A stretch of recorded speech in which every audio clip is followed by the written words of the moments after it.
patience because we had a technical difficulty. Decide to. If you lose, No, they're on my computer. I sent them. talking in the past. I still don't see it on here. It's in Vancouver, so that's. This is the web page where they watch it. I'm trying to bring it up. It's not coming. Oh yeah, She sees it?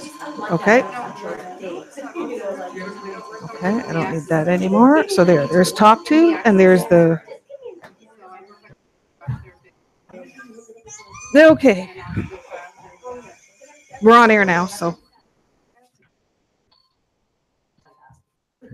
Okay, so if you go on talk to and just let them know to refresh what they're watching, because I had to replace the video.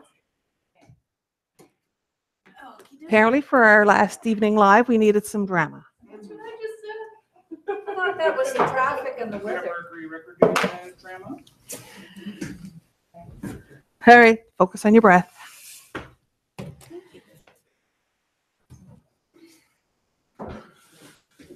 Hey.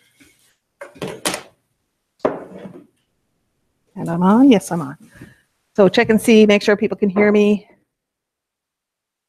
And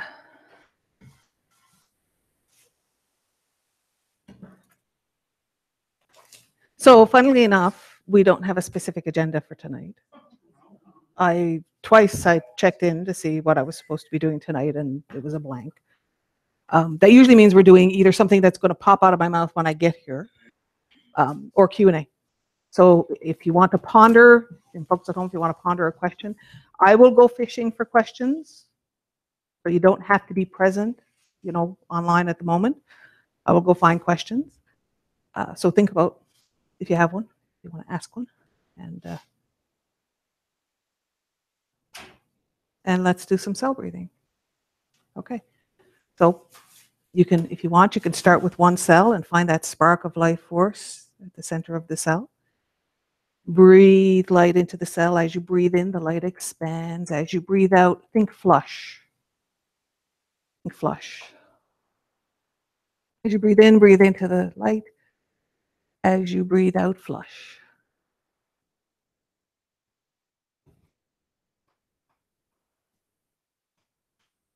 Okay, and we're going to start by clearing a polar split with cell breathing, which we've never done before, but hey, let's get creative, why not?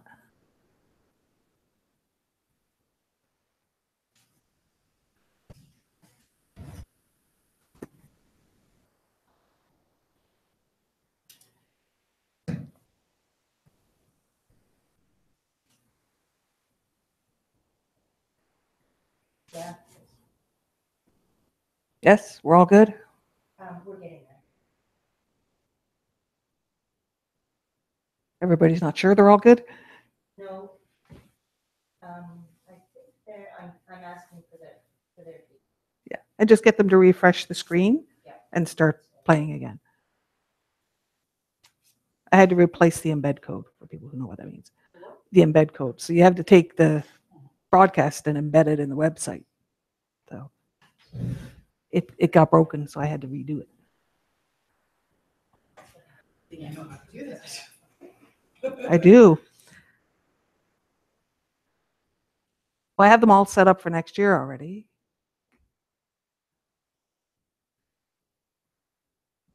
Okay, so we have a lot of systems. And so think, especially in childhood where a lot of your conform programs get installed. If you think, school system, social systems, like things that have requirements. So family structure, how to be a nice person, how you're supposed to behave, all of those should things. If you think of the set of requirements that you're presented with as kind of the hole that the peg has to fit in, you're expected to be a peg that fits in that hole, right? So if you think of the school, you're supposed to sit in your desk, you're supposed to learn the way they want you to learn, you're supposed to not cause trouble, like all of those things, right? And so, pardon me, if you're presented with this is a set of requirements, which I'm referring to as the peg hole, what if that set of requirements is the round hole and you're the square peg? that you don't fit, you don't match that set of requirements, then what we're taught is you either have to conform to the requirements, which hurts you, or you have to reject the requirements, and that puts you in rebel, which cuts you off from resources and again hurts you. There's no win on that, right? You're taught either conform to requirements that basically damage who you are, or reject the requirements and be cut off from options and resources. Again, it's pain either way, right? So the conform, trying to be who they want you to be to meet their requirements, that's comply, which is run away. Rebel is obviously freeze and hide. And then the serve version of that is if you aren't trying to be who they want you to be, you're just trying to, basically go along so that everybody's taken care of. Don't break the system. All right, fine, if this is how the system works, then I better cooperate or else I break the system. That's the serve version, which is stand and fight. So this forms a polar split. As you become an adult, then you can choose how to interact with requirements. So all of those options say, basically you're stuck with these requirements and there's nothing you can do about it except react. Go into a conform program. As an adult, you can say, I can look at these requirements and choose how I interact with them. I can be strategic, right? I don't have to conform. The thing is, if all of your reactions are programmed, you never get to the place where you actually think about how you're going to interact with requirements because you just do it. You've been doing it since you were tiny. You don't even have a position of stepping back and saying, wait a minute, there's requirements here. I can think about this, right? So all of that programming is in your energy, in your body, in your brain. So we're going to use what we usually do is we go in campfire and pull out the polar splits. This time what we're going to do is use the cell breathing to flush out all of that conform programming and to allow instead the capacity to evaluate requirements and decide how you're going to interact with them. So breathe into the light in all of those cells and think about what you're flushing. Flush it out. And this will have layers upon layers upon layers because you will have established early conform programs and then you will have built coping mechanisms on top of that. You will have built perceptions on top of that, all kinds of stuff. As you breathe into the light. As you breathe out, flush.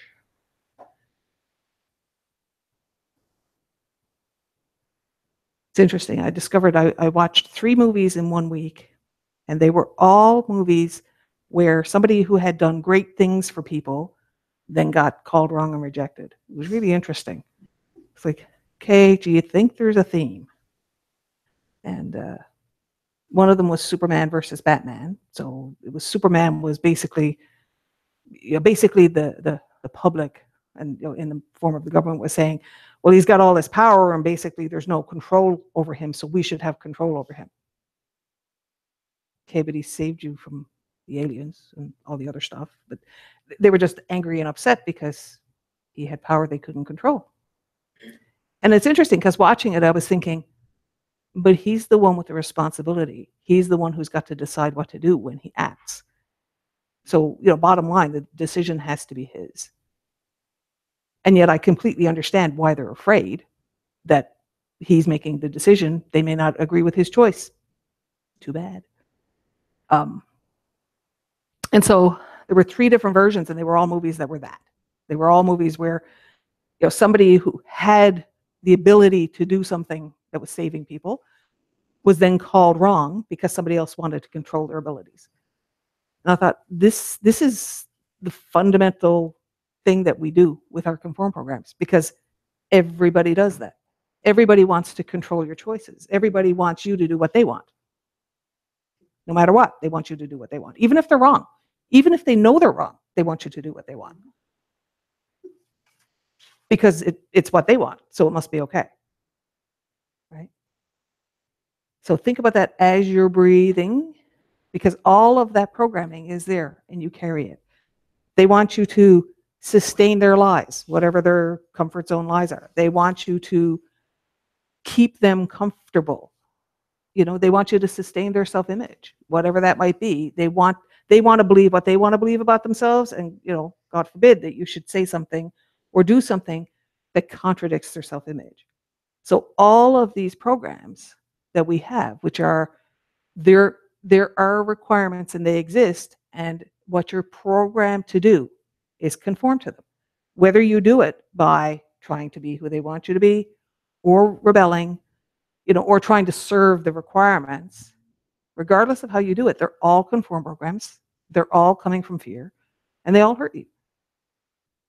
So what you're flushing out is the wiring that puts you in that reaction, so that more and more you can see what people are doing in terms of, they want to impose their requirements on you. Their requirements are frequently coming from their fear and their self-image and their delusions.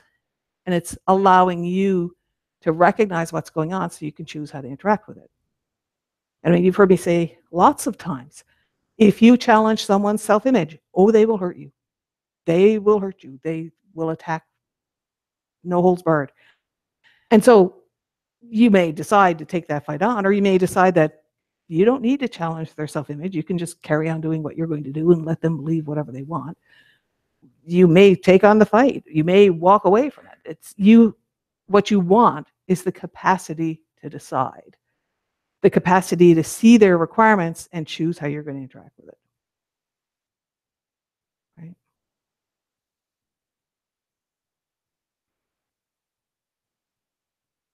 And flush.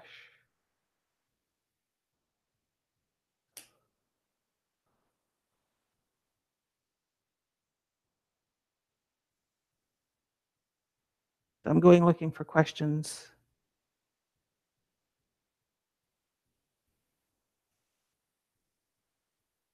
So if you're online and you have a question, type it in. If you're not present online, I'll go find it. If you're here and you have a question, just let me know.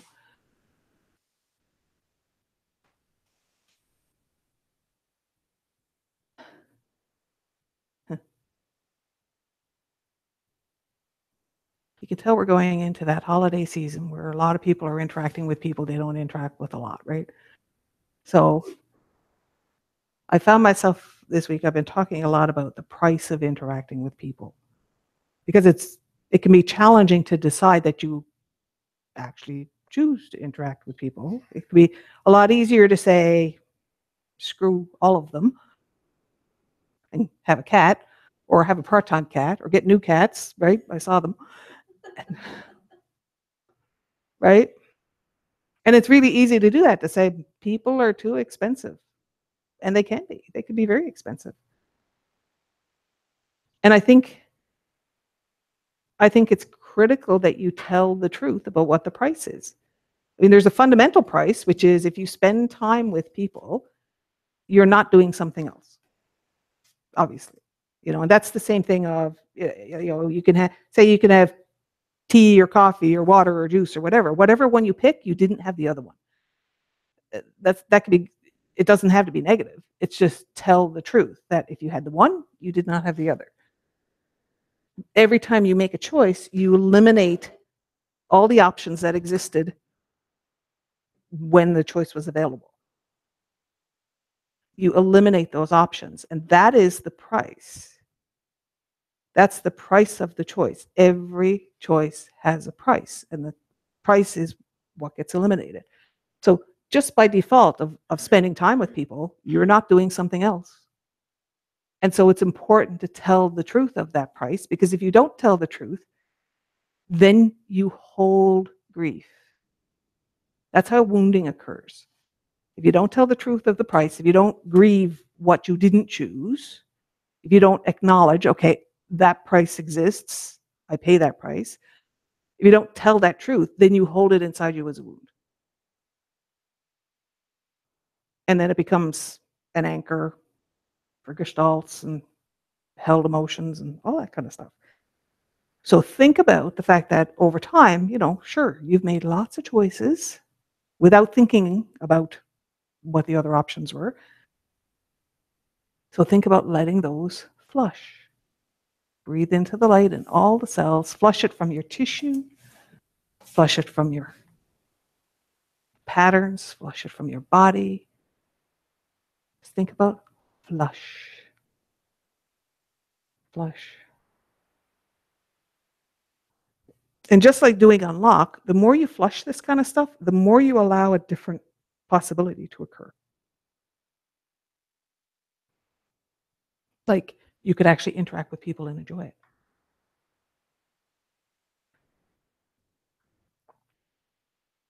We can be a cynical bunch. Okay.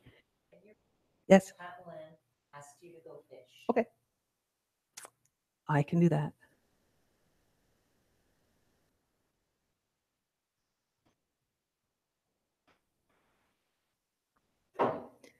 Okay.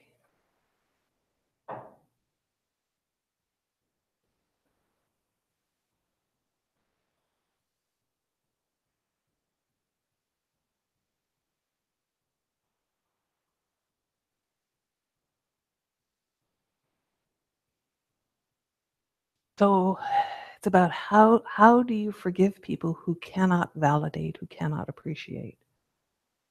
How do you forgive them for that? I mean, you can say all the all the stuff, which is if they can't love themselves, they can't love anybody else. If they can't validate themselves, they can't validate somebody else. Okay, that's lovely. Doesn't make them any easier to deal with.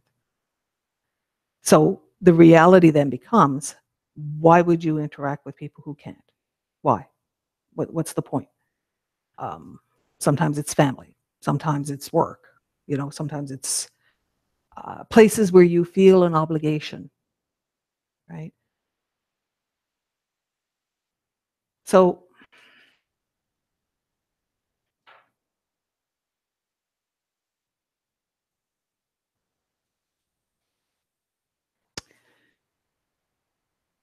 last time we did something very different. Usually when we go in and talk to the child selves, we're showing the child selves that we love them because they felt unloved for a long time. And last time what we did was we allowed them to love us, which really rocked socks all over the place, because the very young you knows how to love unconditionally, right?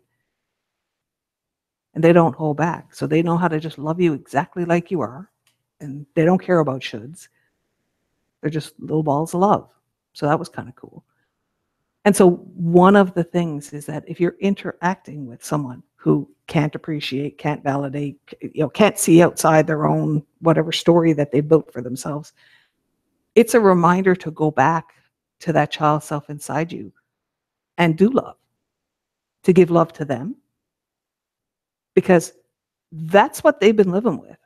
You live with it as an adult. That's bad enough. But if you go back to the child inside you and recognize, like, they dealt with not having validation, not having appreciation, not having someone accept them for who they are and love them for who they are.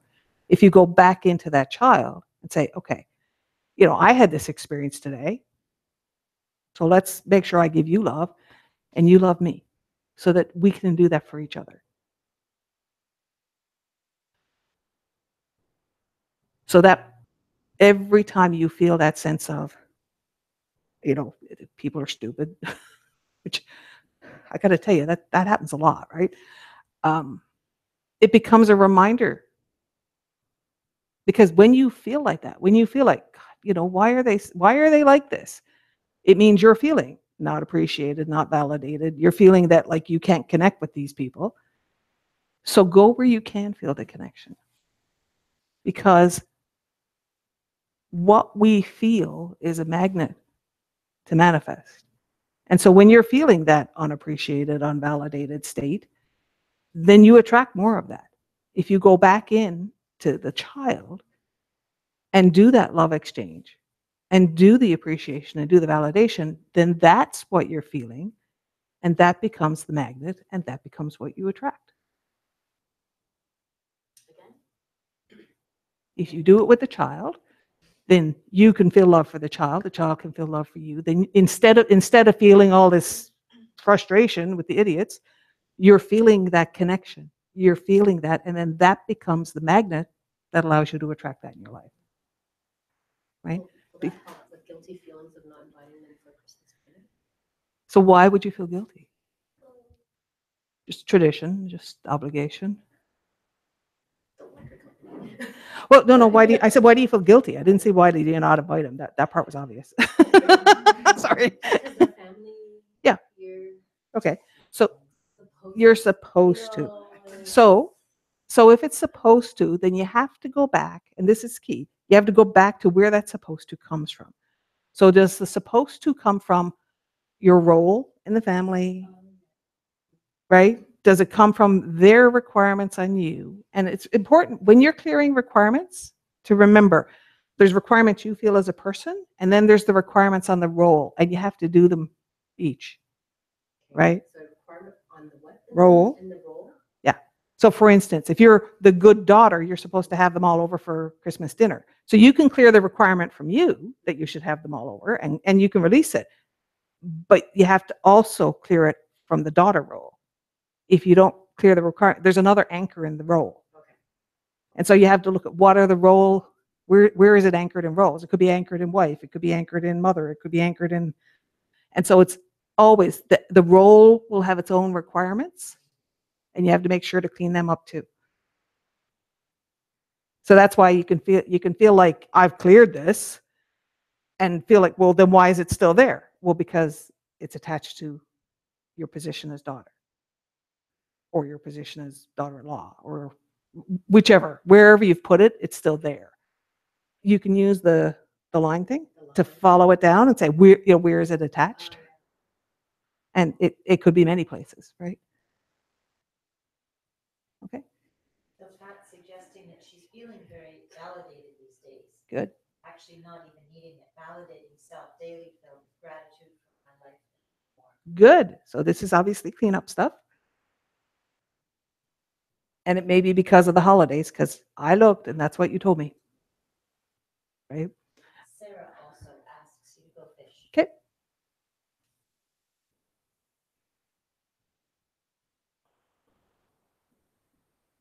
Stories. Okay. So I was talking about, people have their self-image, and I say self-image is that conglomeration of, who you are, who you think you should be, and who you're afraid you are. So that's sort of like, you think you're this person that you've managed to put together over the years, and then there's all these things that you should probably do. Jogging is never one of them, okay? And then, there's that fear that you're the worst bitch ever, which, we all have those days, moments, hours, weeks, right? Okay, so it's a conglomeration of that, and everybody has that conglomeration, right? So somebody could say to you, you're so mean. And they could say you're so mean because you didn't do what they wanted you to do, whatever that is. Whatever they decided you should do, you didn't do it. That makes you mean. And you always pause and think, well, am I? Am I being unreasonable? And it's because of the existence of that fear of who you might be. Maybe I really am the worst bitch in the world. Maybe, maybe I actually own the crown. And we haven't learned to glory in that. Like, if you're going to do it right. So that reaction, that first reaction you have when someone accuses you is, well, maybe I'm bad. Because we don't start from the place of, well, what gives them the right to make any judgment of me? We don't start from that. The first thing you do is react. And so what we're building is the capacity to not have that first reaction. To recognize when they go, you're so mean, go, oh, not getting what you want, are we? Okay, And it can be easy to do it if you're in a calm place and feeling level, and especially if you've kind of learned to keep this person at a distance and manage them a lot, But sometimes they broadside you, or sometimes you're tired, or sometimes you're just not seeing it coming. And so then you have to remember to go back in, not necessarily when they're in front of you, probably later, to go back in and comfort the part of you that was hurt. Because, I don't care how crazy they are. If somebody calls you mean, it's probably going to hurt. It's probably going to hurt. My take on something that if someone says that, to me, they're talking about themselves. Well, they might be talking to themselves, or they might be About themselves, if they're the- calling you mean, it's because they're being mean. well, possibly, or it could be that they're putting you in a role. You see, so, you know, I don't have that happen. mhm. Maybe I don't associate with people much. Or you don't see it when they do it. So for instance, it could be they fall into the child go, you know, where if mommy didn't give them the cookie, then mommy was mean. If they fall into that, then you're mommy in that moment. You're not a person. They don't see you, right? They're not actually interacting with you. They're interacting with that reaction that they fall to whenever they don't get what they want, which could be 3 years old, you know, or a teenager, or wherever they lose their driver's seat, right? So it's challenging whenever someone does attack you. It's about going back to find the part of you that was hurt and comfort the hurt part and follow that line to say, you know, why did this hit? Because if it hit, it's because of a gestalt, right?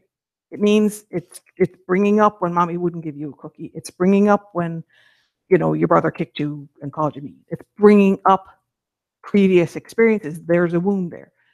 And this then becomes the opportunity to clear the whole thing.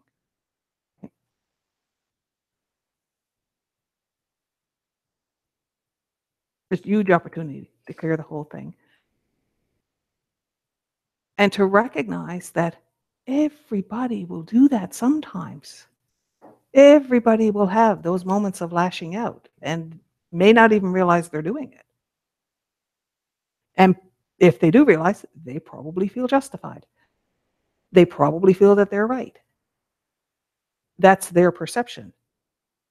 Doesn't make it true. It's the truth of their perception. That doesn't make it match in your perception.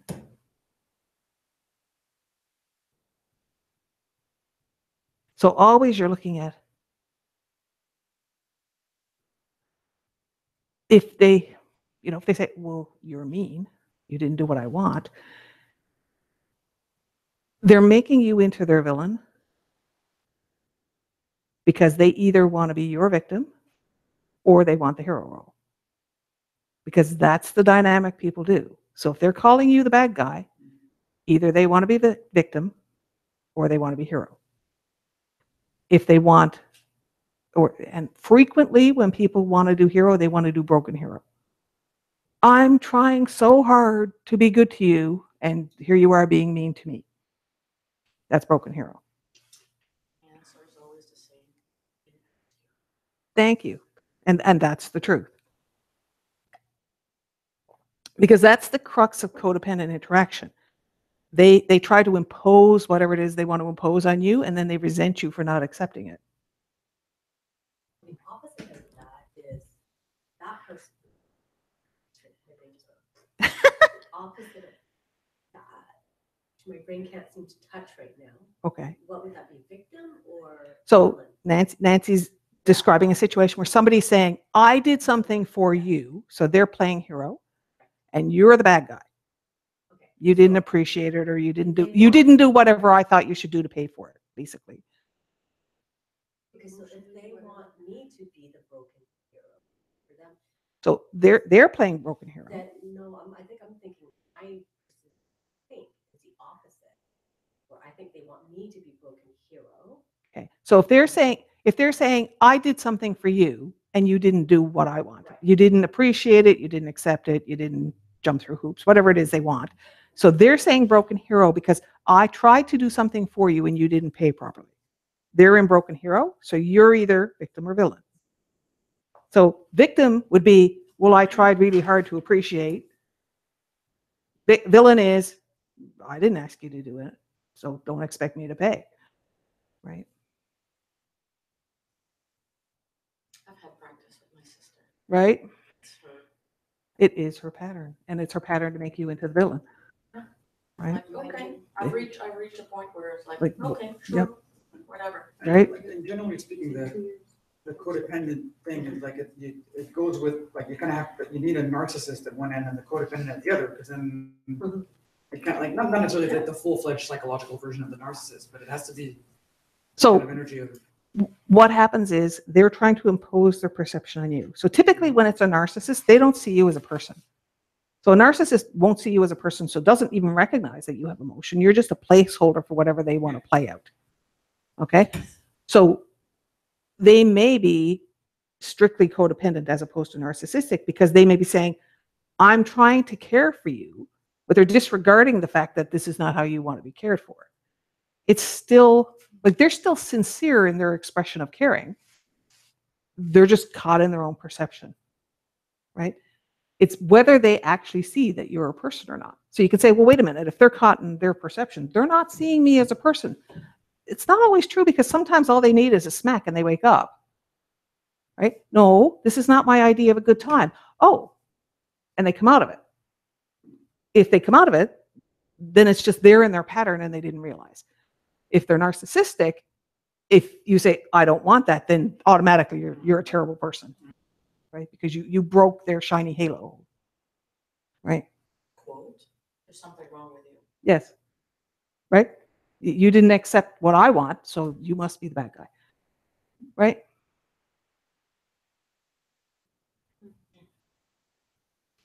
Just a sec. I'm not sure if that was a question, but just a sec if it was. So think about the fact that you've got all of these interactions where people are trying to push you into whatever role they want for their purposes. And most of the time, they're just recreating how they know how to interact. That's all they know. And this is why, like, you can, Judy was saying, you look at shows on TV now and all I see is patterns in their interactions, right? It's like, oh, there they go, right? You can see it so plainly because, and it makes their behavior predictable. Oh, now, they said that, this one's going to say this, given, like it's so predictable. And it's so predictable because this stuff is written in cliche, because this is how people behave. They really are that predictable. Because they fall into these patterns of interaction, which is what they learned, right? Cliches like, mom guilt and stuff like that, they exist because people do them. They're a cliche for a reason. And so if you think you've been living these patterns all your life, okay, flush. Flush the patterns, flush the coping mechanisms. And what you're looking for is to give yourself the place where you can evaluate and choose. Evaluate and choose. So you can recognize what's going on. You can take in the information and decide how you're going to interact with it.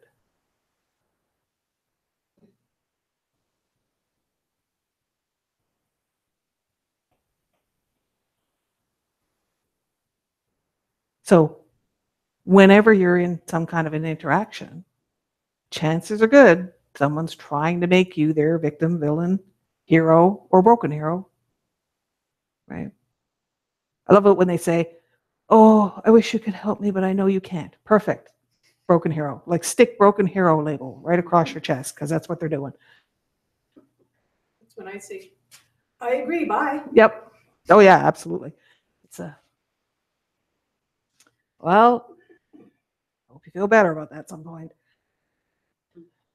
Because they really don't like it if you say, well, enjoy your wallowing. Mhm. They don't appreciate that as a goodwill wish. I don't know why. That's why Happy Hippo doesn't fit, because hippos wallow.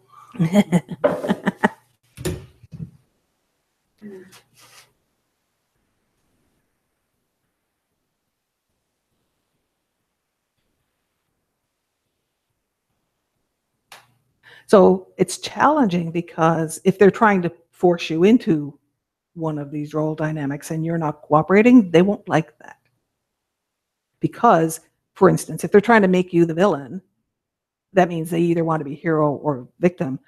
If you're not cooperating, they can't go into their comfort zone, right? Yeah. And if they can't go into their comfort zone, it challenges their self-image, right? If they think, oh, I'm the hero, if that's what they think, if they think their role is hero, and you're not letting them do that, because in order for them to be hero, they have to either make you victim or villain. If you're not letting them do that, then that challenges their self-image of themselves as the hero. They will attack you. suggestion when they attack? Well, how do you deal with that? One does, Well, right? and that's just, yeah, it kind of, I mean, it does depend. The bottom line is to understand they're afraid now. Okay, so depending on what you want, like if you want to build this into a healthy relationship, then the first thing to do is validate their contribution. But if you don't care. If you don't care, then why are you even interacting with them? Well, okay. So if you feel an obligation that you have to interact with them, then why not make it healthy? Because you feel like you're complying, yeah. Right? Well, that doesn't mean you have to do it all the time. Well, it's a two-way street though. The other Well, one if doesn't you're- engage It would in be healthy Well, it's relationships, you can't do it on your own. you can refuse to engage in their part and validate them. You don't have to like them to validate them. Okay, so give me an example of what that means. Yeah. That's what you're looking for, right? Karen, what's the Yeah, yeah, goal and again? I am Really? Well, and so whatever they are, whoever they are, you can find something nice to say about them. That cuts Oh, them yeah, off yeah, at the yeah. knees. It really does. It Yeah. really does back them off because they don't know what to do. You could say, you have such pretty cheeks. And you're meeting the ones at the back end. They don't know that. That's cute. The thing is, you have to decide, and there's nothing wrong with telling them where to go. Nothing wrong with that. If you feel like it's if you feel like you're stuck interacting with them, why not manipulate them? Okay. But if you're- Why not It'd be put more them? fun to it. If you're Why not doing put them your- in seek? If you're doing your I am safe and feeling really strong, are they actually going to be a problem? Maybe. It depends on if you fall into your patterns or not, Yeah, like- you're in your pattern. right? I think that's what I'm worried about. I'll fall back into my pattern. And so I would, like, before you go, think of put the automatic, like, make yourself a list of 5 things you can say, Oh, okay. so that you don't have to think on the spot. Because if you go into reaction, it's really hard to think on the spot. Okay, so just think of 5 nice things you can say, and just say one. And and no matter what they come back with, just say the next one. Because it's really hard to be nasty to someone who's being nice. Yeah. And think about where that forces them to go. Because most people don't want to be the villain, right? So if you're being nice and they're being nasty, they're automatically villain. And they don't want that. So then they're either going to go into scrambling because they have no clue what to do. So they'll get away from you as fast as they can. Or they're going to switch roles, Okay. right? Yeah, I see that. I see that. And they will switch roles. And what's really entertaining is when they don't know how to behave in the other role and they're trying to figure it out as they go. That's funny. It's like watching someone trying to tap dance on top of a tree, right? I like that perception. Right. So the cool thing is, if if you're inclined to react, 5 nice things. And here's the fun part, because this is like the pink tree thing, doesn't have to make any sense. I'm not kidding. Right? So they can be giving you a hard time because you don't want to eat their mashed potatoes. And you just say, I love the way you set your table. It always looks so nice. And what are they going to do?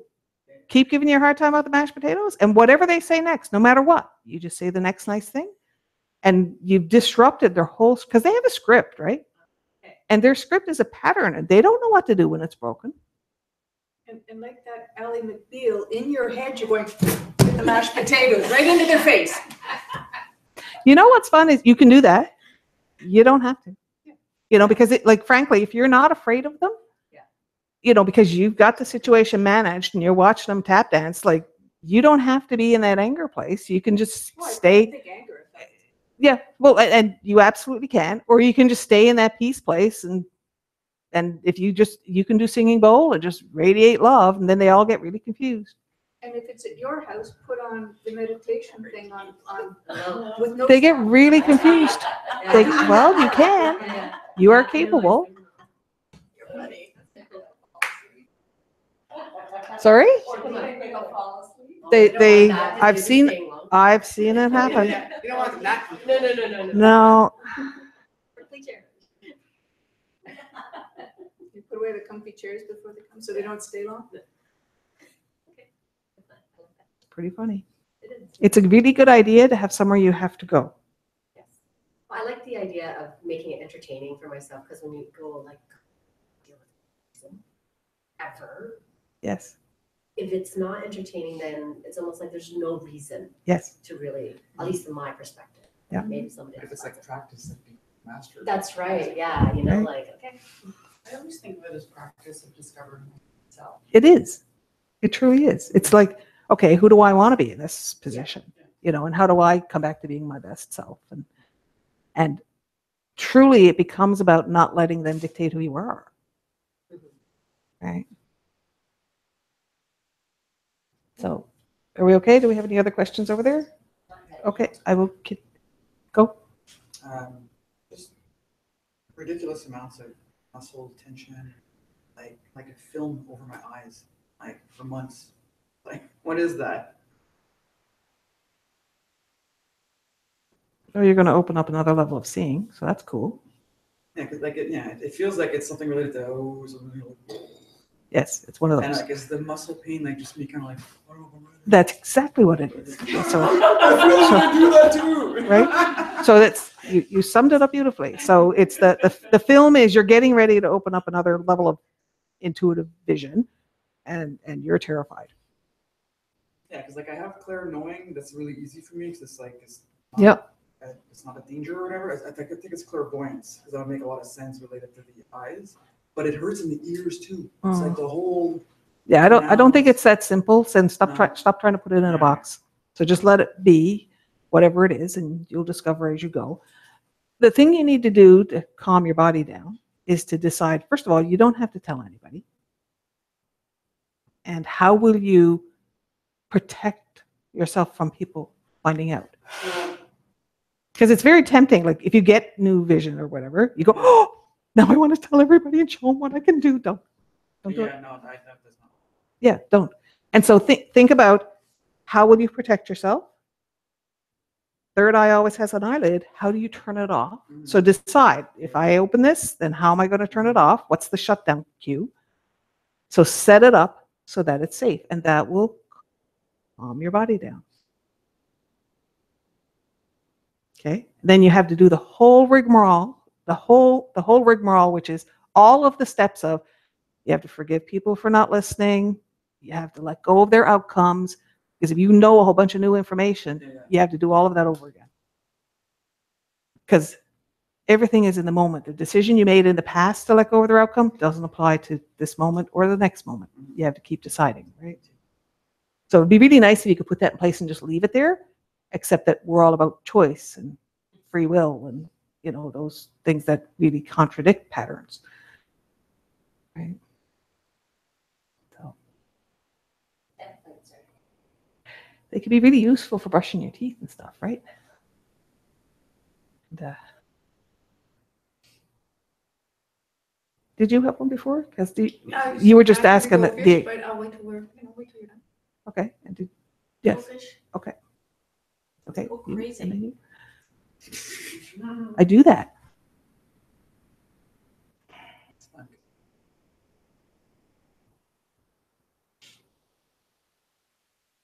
Don't you? Okay. So the first thing I got was you want a new hobby. And then my first thought as a person was, don't you have enough hobbies? Yeah, But I have like, too many already. well, yeah. So that might mean you need to pop the queue a bit and say, okay, I'm done with that one. There's maybe a new one. Ask yourself if there's something you're bored with. I mean, hobby. I thought you said hubby. Yeah. Oh, no, hobby. He said, haven't you got enough of them? And I'm thinking. No, I got 2,000. Yeah, exactly. They don't talk back. Well, they do, but you can ignore them. Okay, so there's something you want to do with the music that's an expansion, but in order to make room to do that, you have to push some other things out. So no. Yeah, like, it would be so much nicer. It would. It would. Well, It can help if you say, okay, here's my retirement, like there's where I get the pension, and that's how many days I'm counting. It can help if you know where the finish line is. It's far enough. It doesn't feel good. Okay. Can you put milestones in place that carry you towards the finish line of retirement? I'm not sure I'll ever retire. It's not even something Okay. I can afford thinking about. Okay. Then create milestones that allow you to feel a sense of achievement, right? Because what happens is you get into endurance. Okay, how do I make it through this winter, this week, this hour? And you start to go into endurance as opposed to saying, okay, I'm building towards that goal. Whether that goal is I'm going to France, or like pick yourself a goal and say, okay, this is how I'm going for the goal instead of the thing I think is out of reach. Because that allows you to give yourself positive, right? There's something you want to do with the music.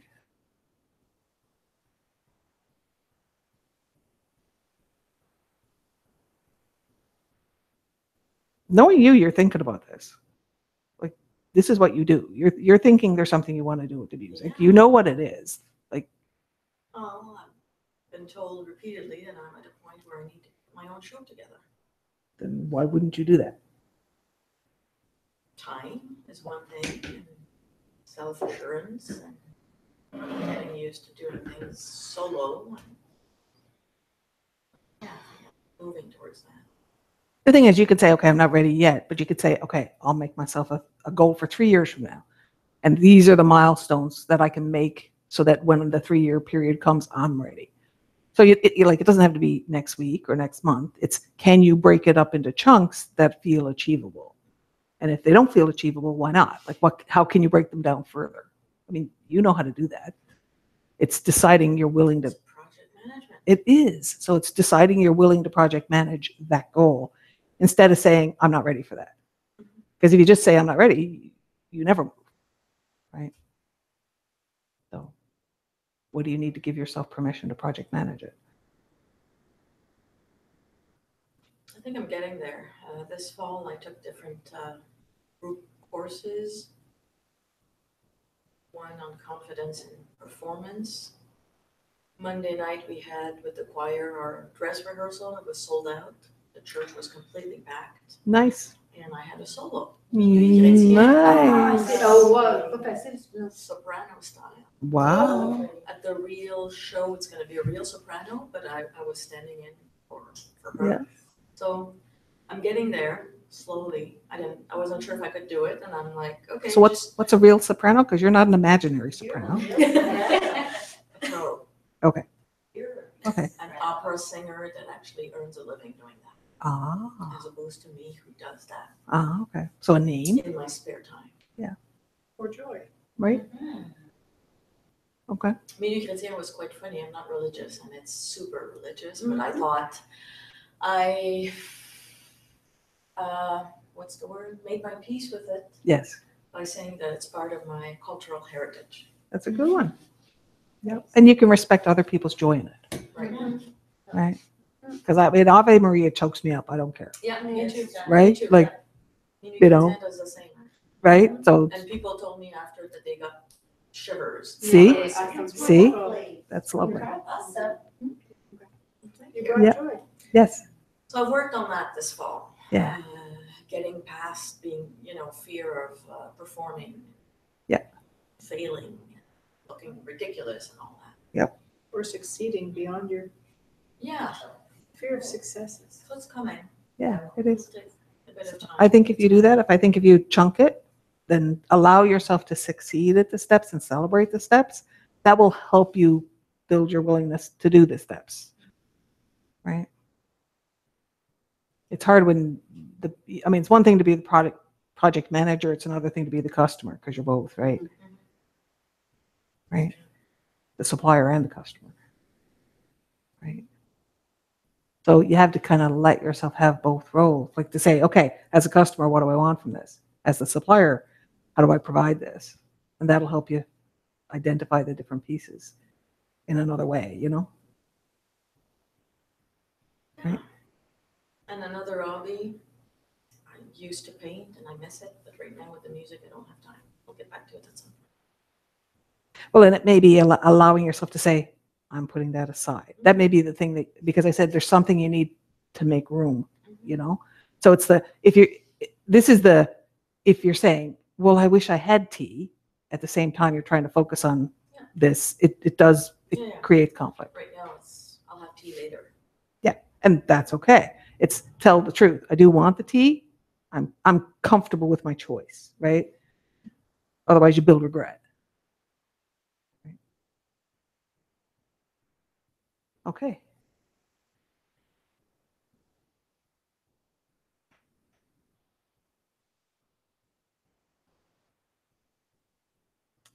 Let's talk about what loneliness means. Why? Because you said go fish. Fine. So what does it mean? Because there's being alone and there's lonely. You could be lonely in a crowd. So what is lonely? What does that mean? Lonely for me is a non-sharing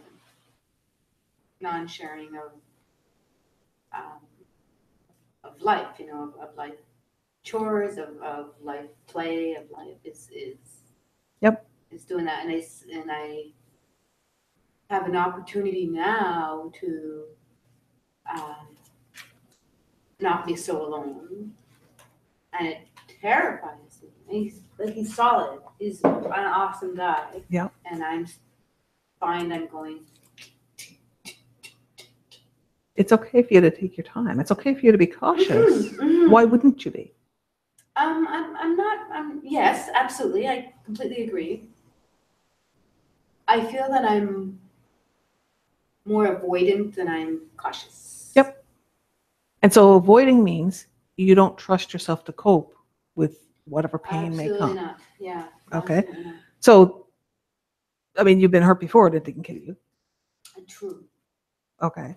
So, and I mean, nobody wants to be in pain. Let's be fair. The thing is, can you, in good conscience, believe that it's not going to kill you? Even if it devastates you, it's not going to kill you. And you will recover. Mm-hmm. I think another piece to that is what you were speaking on earlier with the broken heroes and the comply and so I feel like I just don't want to deal with some of that. Yep. So, but I think, and I don't know because obviously my track record is not great, but I feel that there's always some of that in a relationship to some extent. Well, that's how people are used to interacting. So they may not know another way. Yeah. That doesn't mean you can't establish another way.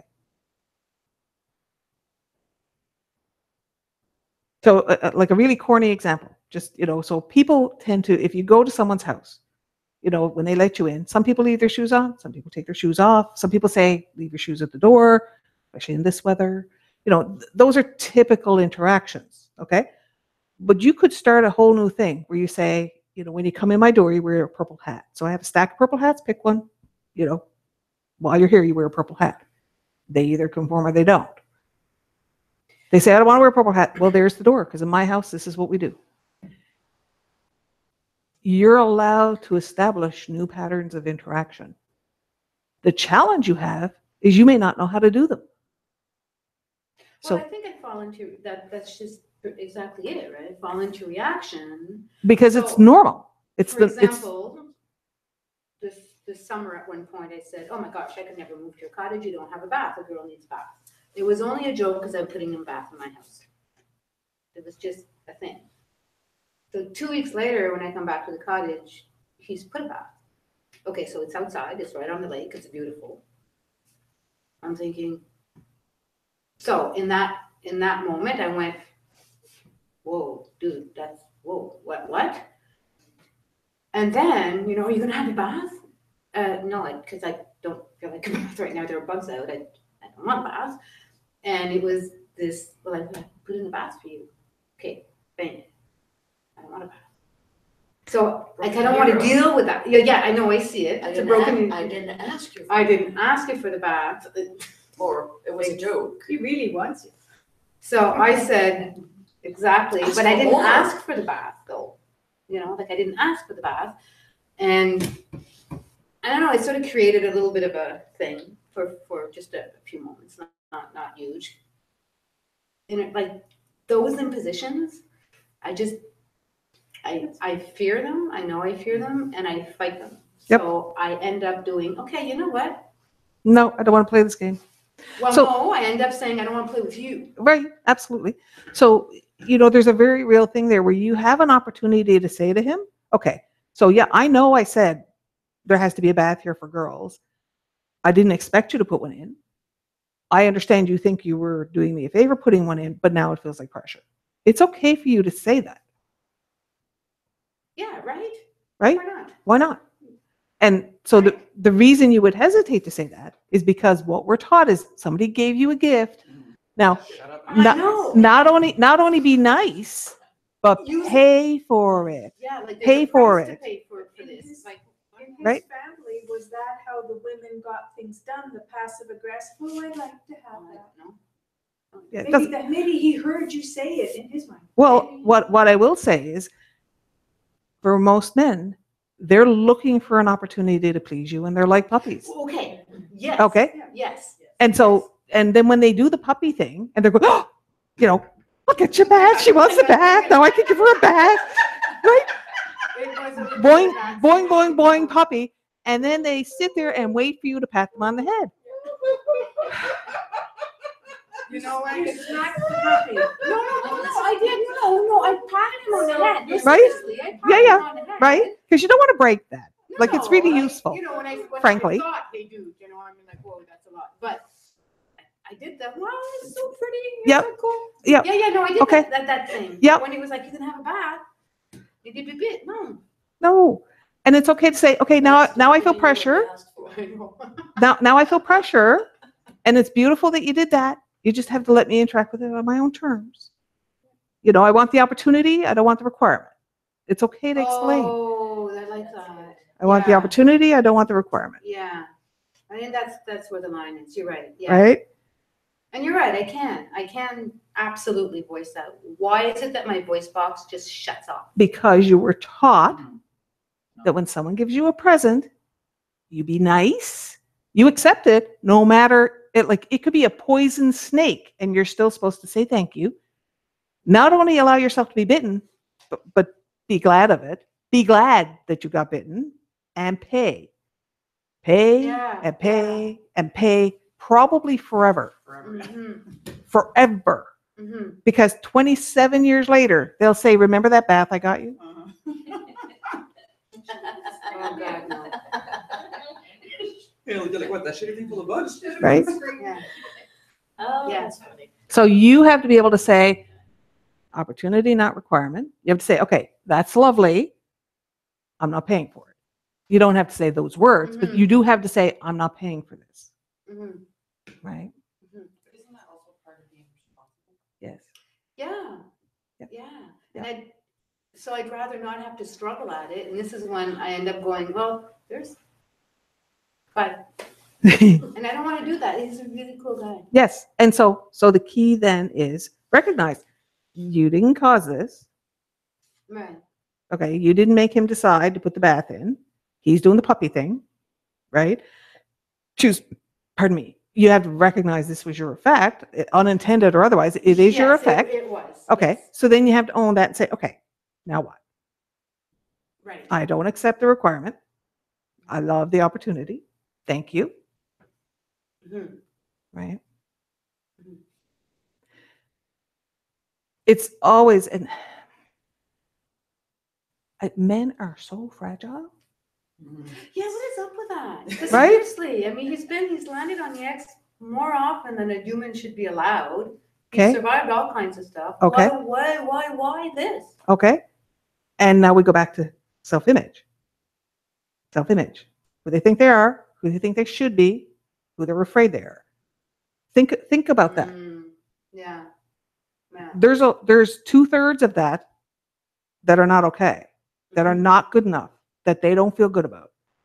The belonging thing, isn't it that the woman gives the belonging? So hold on. So 2/3 of what they got going on in their self-image, they're afraid of who they might be that's bad. They think they're not all the things they should be. 2/3 that they think is not good enough. If you touch any of that, they're in pain. So they're twice as likely to be in pain as to be in comfort. And then the fun part is most of the comfort zones are pain anyway. Right? So think of, like, because pause for a minute and consider all of the work you've done to figure this stuff out. They haven't done that. They don't understand what's going on in their head. They don't understand what their comfort zones are. Yeah. So that makes it even more confusing. Well, because we're moving targets constantly. Truly. Truly. Even without you. Yes. Also, you said he's been through a lot. Yeah, he was forced to JTF. Yeah. So Troopers and. see, so he's got all kinds of stuff going on, right? Yeah. But he's also known how to fulfill requirements. 'Cause if he was doing Thank JTF, you, Tony, He's yeah. military, he's like, I know how to do the checklist. You gave Right. him a checklist, and he was like, oh, I did it. So you have to See? be more careful. You have to be careful about your checklist. Yeah. But also, if he's been through a lot, as someone who has, he probably feels like he's due for something good also. Has very high expectations. Oh, is that the one? And you were something good. I don't get into relationships much at all because I'm constantly disappointed. And I know that, and my expectations are so high that it's just about impossible for them to be met. So maybe he's got some of that going on. And inside is Does a he? little boy. If you think about the puppy thing, Mhm. okay, just the puppy thing. Mhm. Look, I did this. Look, I'm a good boy. Very few people validate. Right? Very few people validate. I think I'm good. Yeah, yes. Okay. And if they're in seek for validation because they've been missing a lot of validation, then how much is enough? Oh, yeah. And also choosing that role and is seeking validation. Right? And how do you, Special forces, military. Yeah. how do Mhm. you feel that they're able to provide and protect for you when you constantly have to validate them? Does it get, it does, it That's a good can point. get That's a very tiresome. good point. Yeah. Okay. Okay. So hold on a second. You got a door, right? Yes. Okay. Only works if you close it. Really works if you lock it. Doesn't do that itself. So the door exists. All of that potential to protect you exists Okay. if you interact with it. So it's kind of like locking the door, right? You don't expect the door to lock itself. You go and lock the door. So patting them on the head is equivalent to locking the door. You're setting them. You're saying, protect, click. So when you pat them on the head and validate them, you're saying, protect, click. Same thing. What's the? What do you mean? I'm turning the doorknob to lock the, I'm turning the deadlock to lock the door. Yeah. So when you lock the door, you're saying, protect me. When you engage the lock, so you engage them the same way. When you validate them as a protector, you're engaging them as a protector. You're saying, good job, keep doing that. Protect, protect, protect. You turn them on as a lock. Okay? So you can call it a lot of work, or you can just call it using what you have. Lock the door. Mhm. Right? Also, I think from his point of view, there's a bit of a green box, red box type of thing. He understood that you wanted a bath, he gave you one, and you're kind of tepid about it. Like, what? Yeah, no, So I he did did- pat the boy on the head. I So, really did so pat he the boy did on the head. not, you know, understand your initial, So he got validated. He got validated. sarcastic or maybe. No. I did validate him. I did thank him, and I did validate it, and it really is beautiful. Really, it's awesome. It just got a little contentious. With it's like, well, why aren't you having a bath? Like, I don't want a bath right now. don't have a I don't bath. need to get in the bath. You don't need to get in the bath And to I validate. felt like that was a price to pay. It was like, Yes. You wanted to get you Do it now. naked in that bath. Yeah. Prove I did it good by using it. No. yeah. So, okay, I understand what you're saying. I need, right? I have good points in that one. Right. Ask for something bigger next time. That's what my sister said. So an interesting place that you see this is if you do something like make dinner for someone when they're not ready to eat, Mhm. Yeah. right? That's a really simple, obvious place. Like you plan this whole thing to be welcoming and wonderful and do belonging, and they show up and they're not ready to eat. And so now what are they going to do? Mhm. And if you feel rejected by that, that's on you, right? Yes. Because you kind of set them up. It's like, I'm not ready for a bath right now. So you've kind of set them up. And so part of this is looking, if you're going to provide an opportunity, that it's an opportunity, not a requirement. I'm providing this opportunity of this meal. I don't require you to have it right now. I don't require you to jump through some hoop that, that I didn't put in place intentionally. So it's be aware of that, right? Yeah. Just be aware. How can you make it so, so one of the things, like if the boys are coming out to visit, I know them. So if they say they're going to come out, oh, we're going to come out, we'll probably be there about 4:00. That's 8. If they say, I'm coming in the morning, that's probably 3, and none of this bothers me.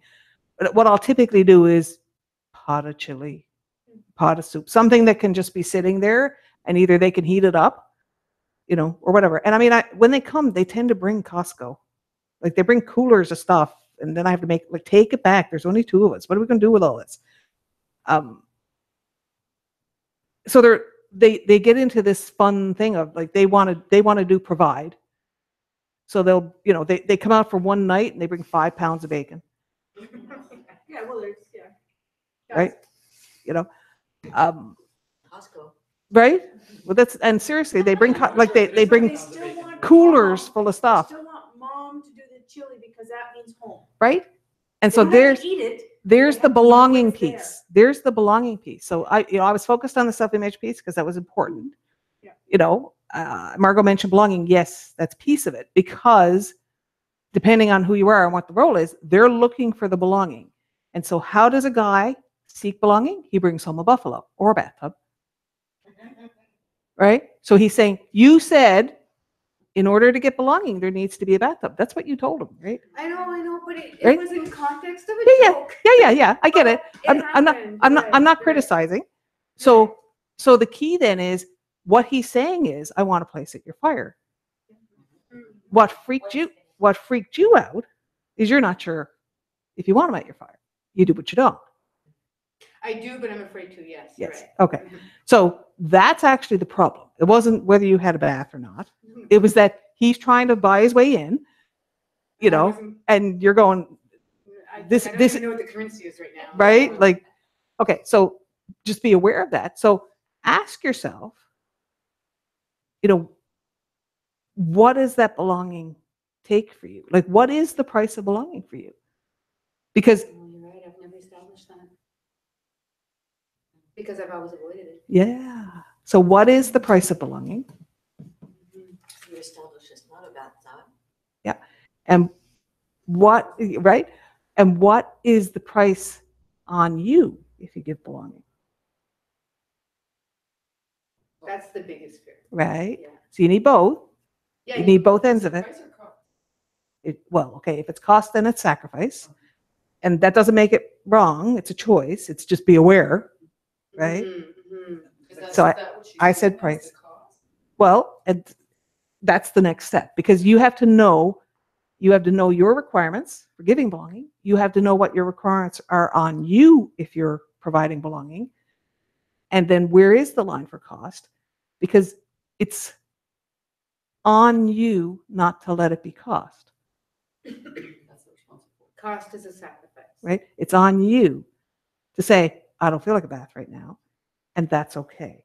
Mhm. That's okay. And so what you have to do is decide if you are willing to trust yourself to build that because you don't know. You can't sit there now and say, I know how to make sure I do a relationship without cost. No way. No way. Okay. The thing is, you can build that. Mhm. You can trust yourself to figure it out. And you can trust yourself to revise as you go to make it right. Yes. Right? And you can even say that to him. Say, you know what? I don't trust myself to do this right, so I'm going to have to figure it out as I go. And it's up to you, to him, to decide, do you want to be party to that? Because it's going to be a dynamic thing as I figure it out. Now, what will help him a lot is if you explain, right? Mhm. Mhm. Is price like the requirements? Yes. So this Yeah. is like, these are the requirements to be part of my circle. Yes. Yeah. And what are the requirements of me? To Yeah. have you belong to my circle. Yeah. My fire. What does that oblige in me? What do I require of myself if I provide belonging? If he understands that, can you add, and what are your requirements of me? And that's something he has to figure out. Right? And so so all of the blogs have moved over to patriciawall.com because the other sites are coming down, but they're still there. All the articles and stuff are still there. And there's a whole bunch of articles that say if you want your relationship to work, and this is not just partner relationships, this is, parent, child, coworker, whatever, like any relationship, then you need to know your requirements of them and your requirements of you.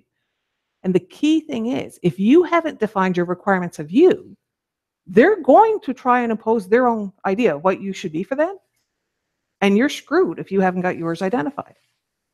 Because that's when it falls into cost. yes, because what's happening is you're programmed to conform. So if they're saying, well, I want you to be this, your automatic reaction is, back to that triangle we started with, is I either comply and hurt myself, or I try and preserve the structure and I hurt myself, or I rebel and I hurt myself. What's the difference between comply and preserve?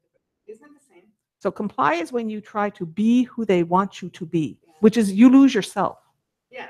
Okay. Preserve is sort of the same. Well, it's hard to distinguish, but there is a big distinction. So serve is you know who you are, but you're doing what is necessary to take care of other people. Okay. So it's not what you want, Mhm. but you'll do it because you're putting them ahead of yourself, or you're putting the construct ahead of yourself. Like you're saying, I'll do it for the good of the family, even though it's not what I want. I always thought I was in comply, but I'm more in Serve. I'm more in serving. Yeah, because you know better. You know this is Yeah. not. Mhm. Because you knew that if you didn't take the bath, there was an effect. I didn't take And the the bath right effect away, was that but it's yeah. gonna hurt Yeah. his feelings. Right? And so you can manage that. So the thing is, if you know, like, okay, I want this bath to be here, but this is not my moment for taking a bath, so thank you.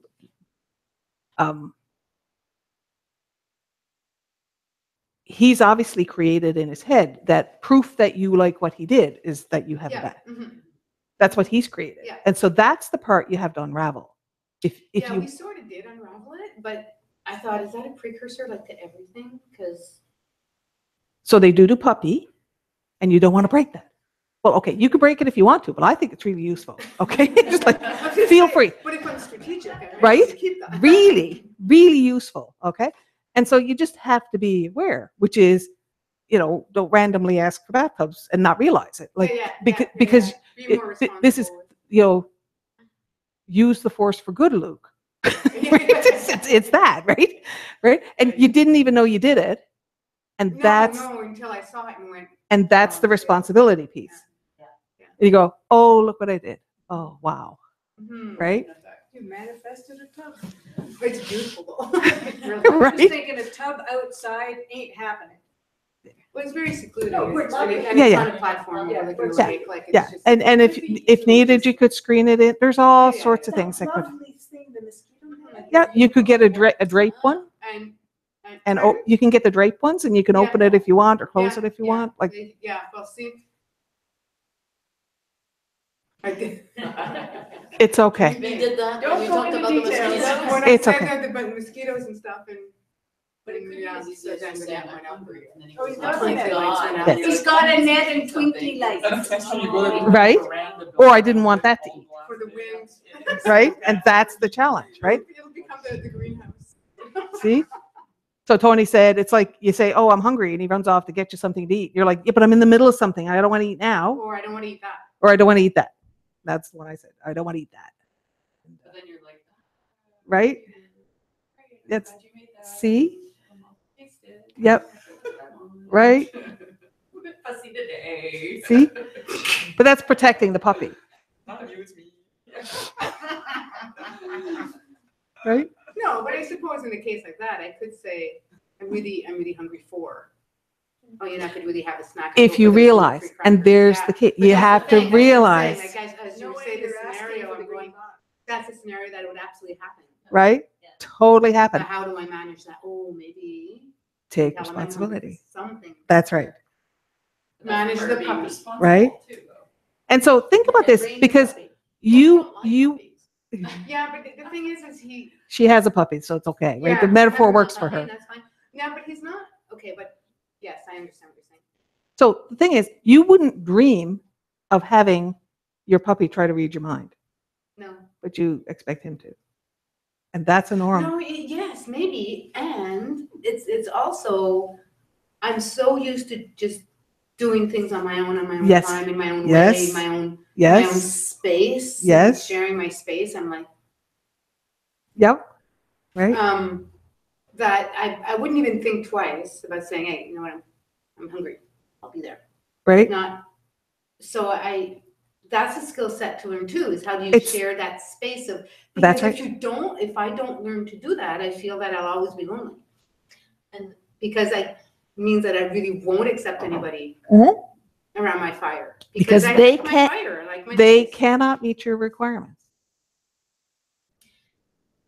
They There's cannot. One place to play, to discover yourself. That's right. through And the- so if you give him that as saying, okay, I have to figure this out, and your job is to be flexible while I flail.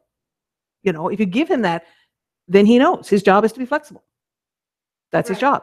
job, and he has to know what that means, like how it has to be meetable requirements, right? Yeah, it's gotta be mutable, right? Right? Yeah, yeah, clear. Clear, defined. right? And so one meetable requirement would be, if you think I want something, check with me first. Because I will flail and I will be a girl and change my mind. And, and you both have to learn how to be together. That's Mhm. okay. It's Mhm. okay for you to both figure that out, Also, if you've been alone for a while, you're not used to having an effect. right? Yeah. But that's what I mean. And to having someone actually listen to you. Yep. And respond to what you're saying. You're Yeah. like, oh my gosh. Right? Yeah, no, that's I true. said That's I very wanted true. this, it happened. I know. Now I don't know what to do. Yeah, it's true. It's true. I'll Yes. Poor thing. Paul, no, he's fine. Yes. No, you. Oh, me, no. Poor thing. She's got a man who gives her what she wants. Isn't that a huge thing though, to be able to accept it? That takes, after the lives we've Yes. had, to be able to accept it is, oh my Truly. God, what the heck is this? Yeah, that's Yep. something that he said too, and I thought, okay. Yeah. But he said, maybe, learning to accept Right? gifts. Because And I thought, because put a price on it. right, you think there's a price. That doesn't mean he's put a price on it. You heard a price, Oh, right. right? Oh, right. Oh, Right. That doesn't mean he had the price, because he's the puppy going, oh, didn't I do good, right? Boing, boing, boing, didn't I do good, Maybe right? it was an invitation to take a bath and you took it as a requirement rather Right. than an invitation. And it's totally fine. Like he was probably saying, throw the ball, have a bath. Okay.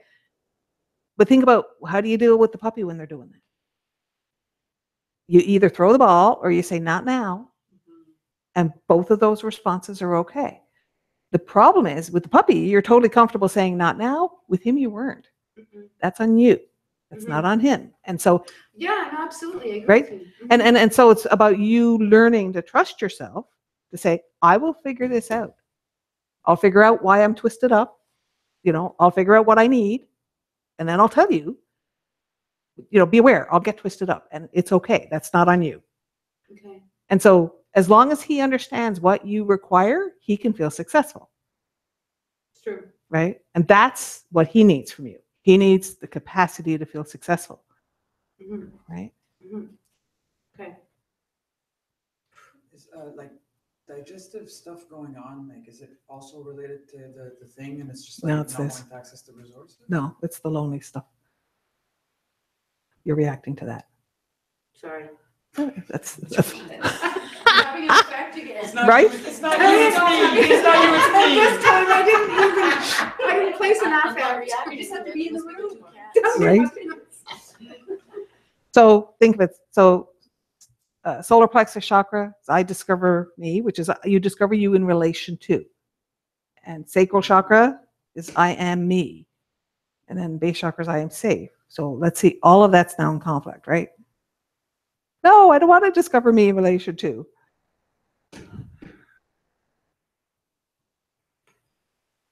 In relation, it's not Too related to the lonely. other thing. Too lonely Nope, versus. it's not. Yeah, you're reacting to the lonely stuff. It's not about the vision thing. So, and how can you kind of- So- because I'm lonely, or? Yes. So everything that everybody's lonely sometimes. It doesn't matter how many people you live with or what kind of relationships, everybody's lonely sometimes. And so a good question to ask, which is the first question, which is, what is that for you? Right? So Marie said, it's a lack of sharing. It could be you feel isolated because you feel like you're not being seen. It could be you aren't interested in what other people are interested in, and that makes you feel a sense that you've created isolation. Right? Like it can come from all these different directions. So loneliness has nothing to do with being alone. Right? And so when you do experience loneliness, the first step is to say, okay, what is this? What is it that I'm experiencing? Right?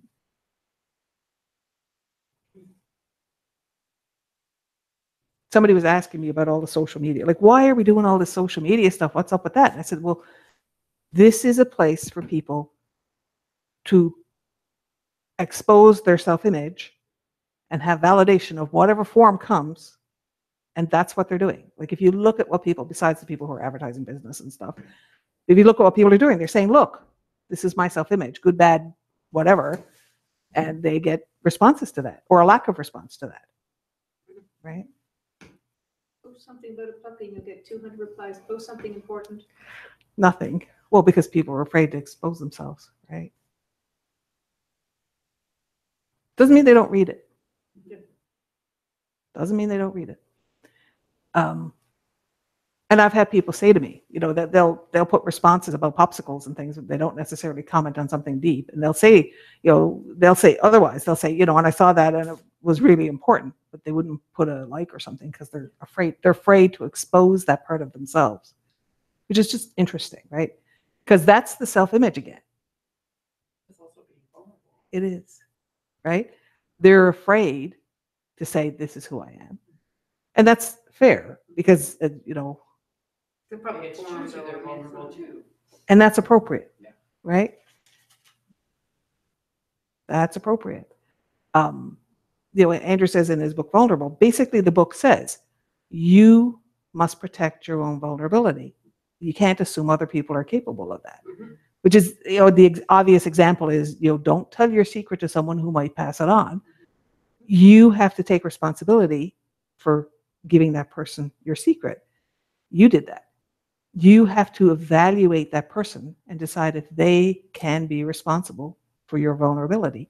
Most people can't. I did it to my daughter. I did it Right. to my daughter. She said, Mom, don't say anything. I thought the other people could help. And she said it right to me, Mom, don't say anything. And she was basically saying, don't speak my vulnerability. And I did it anyway. Right? Now you have restitution. Yeah. So Right. now she'll be thinking, next time I have something vulnerable to say to Mom, Don't say it, right? maybe I My won't, son right? shut down in grade 4. He's 25. And so you have After the to school. earn that back, Yeah, totally. right? And you can They say that. trust me. Yep, you can say that. I have to earn that back. That's on me. I did that, right? So But I could acknowledge it. yes, and because that means you tell her she's not wrong. That's important, right? That she has a right to ask for that. You can make that even 20 years later. Oh yeah. Yeah. Yeah, you can. And do lots of unlocks so that you allow the clean slate. Yeah. Right? Instead of guilt. Yep. Because if you hold the guilt, that becomes part of your relationship. Yeah. And that, It is, right? strains it. It's part of the fabric of your relationship. He can't let it go because it's part of his bond to you. Because I'm holding it. Yes. It would be like letting you go. That's not fair, right? That's where you do that thing where you melt away all the other strands to leave the love line, right? We've done that one many times. So focus on the cell breathing and think about breathing all that out, breathing out the guilt, breathing out the patterns of holding. Breathe out the belief system of overriding somebody else's requirements. So now this is fun because we've been talking most of the night about saying you have to define your own requirements. You have to choose how to interact with their requirements. Okay? And what Tony said is, I overrode the requirements. The thing is, it was a knee-jerk protection action that came from your role as mother. So you have to go back to the role and take that out. Right? You can still protect. You just have to figure out a different way to do it or how to interact. And that doesn't mean you'll never do that again. It means you just have to be aware of your consequences. You choose, right? You choose your effect. It's the knee-jerk part that you want to get rid of, right? So it's think about letting all of that melt away. All of the knee-jerk stuff melt away, because being able to recognize requirements and choose how to interact with them is the whole point of release, is to release the knee-jerk reactions. Whether it's accepting requirements or rejecting requirements, it's let it all go.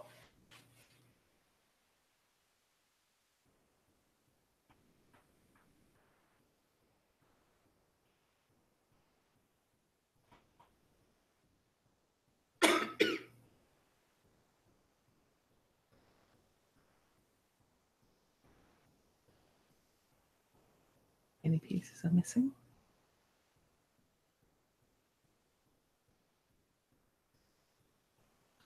Ah. Okay, so I was saying to Margot, you have all of these connections to your son, and one of them is this guilt. So releasing the guilt doesn't mean you lose your relationship with your son. The thing is, it's become a part of the fabric of that relationship. So we can have trouble releasing something because we think it's a connection, right? So you know from doing the love lines that the connection is there. You don't need a guilt connection, right? You may believe you need it. And so it's how do you prove to yourself? If my mother felt all guilt about me, then that's how I show love. Right? And that's how you be a mom. That's what moms do. And Just feel guilty. right? And how kids feel is that their mom feels guilty, right? Like all of those pieces, Mom did this to me. right?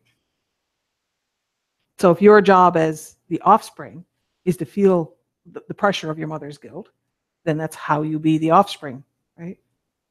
So all the different angles, you release them all.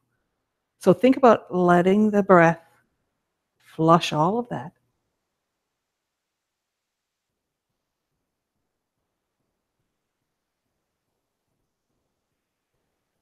It's relieved. Of course he is. Of course he is.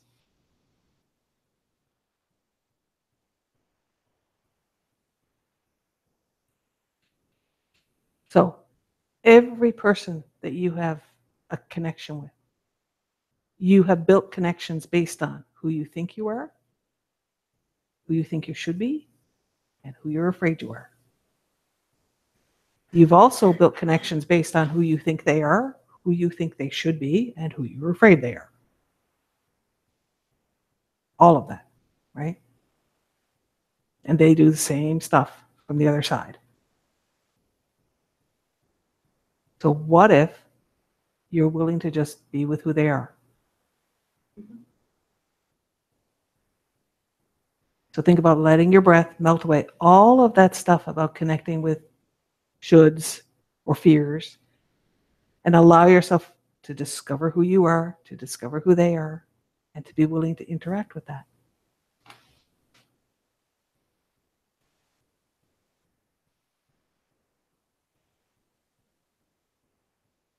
And what we like to do is we like to go, yeah, but I have a whole pile of shoulds because then they'll, if I can achieve those shoulds, then I'll be likable or lovable. And that's a really good way to call yourself wrong. I'd be a better person if I achieved these shoulds. So think about letting yourself release all of those methods of calling yourself wrong.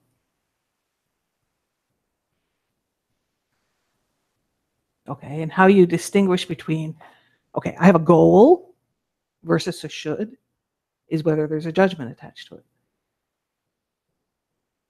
So don't set goals. That's okay. So if you're going, yeah, well, okay, so I want to go for walks, but that doesn't mean I should go for walks. That doesn't, like, I want that goal. It's okay if you don't. And it's allowing yourself to, reward if you do. It's okay if you don't. And it's recognizing the difference between should and choose, right? In this moment, I could choose to go for a walk or not go for a walk. That's okay. There's no should. And if you catch yourself trying to attach a should to it, that's follow that back, because that's a comfort zone of wanting to call yourself wrong. Got it?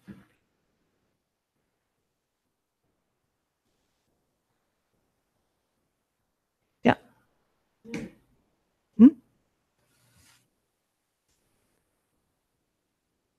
Yes.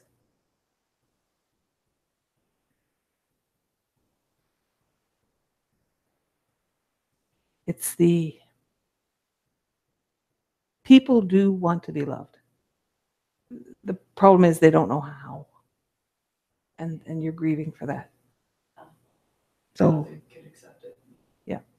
It's the other part of it. Yeah. Right? So they really do. They want to be loved. The only way they know how to interact is with their own patterns and with this, victim, villain, hero stuff. Like, they only know the interactions that they've learned. Right? And so that's, what Margot was describing is, oh, mom's supposed to do guilt. Therefore, this is how you love. That's what we're letting go of. The thing is, most people don't know how to identify that, don't know how to let it go. So if they're trying to interact with you, they're going to try and interact on what they know. And you can disrupt that for entertainment. You can make them wear a purple hat, because it's like, we're going to do it different here. And it's fun how having something corny like a purple hat really does tell them we're going to do it different here. Right? It's like a cue. Right? And so this is why people will do costumes and role-playing games and Furbies and all these different things they do.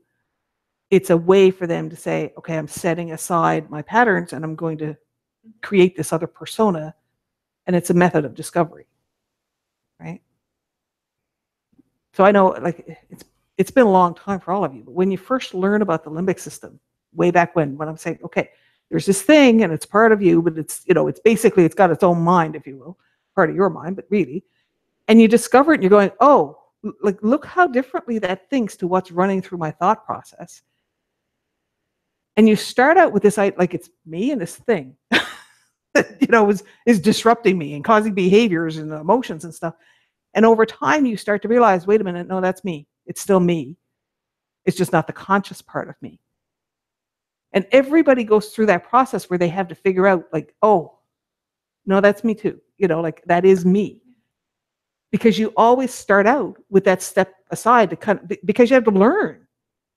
This is who I am. This is what's going on. And this is why I'm reacting this way. This is all of these things going on.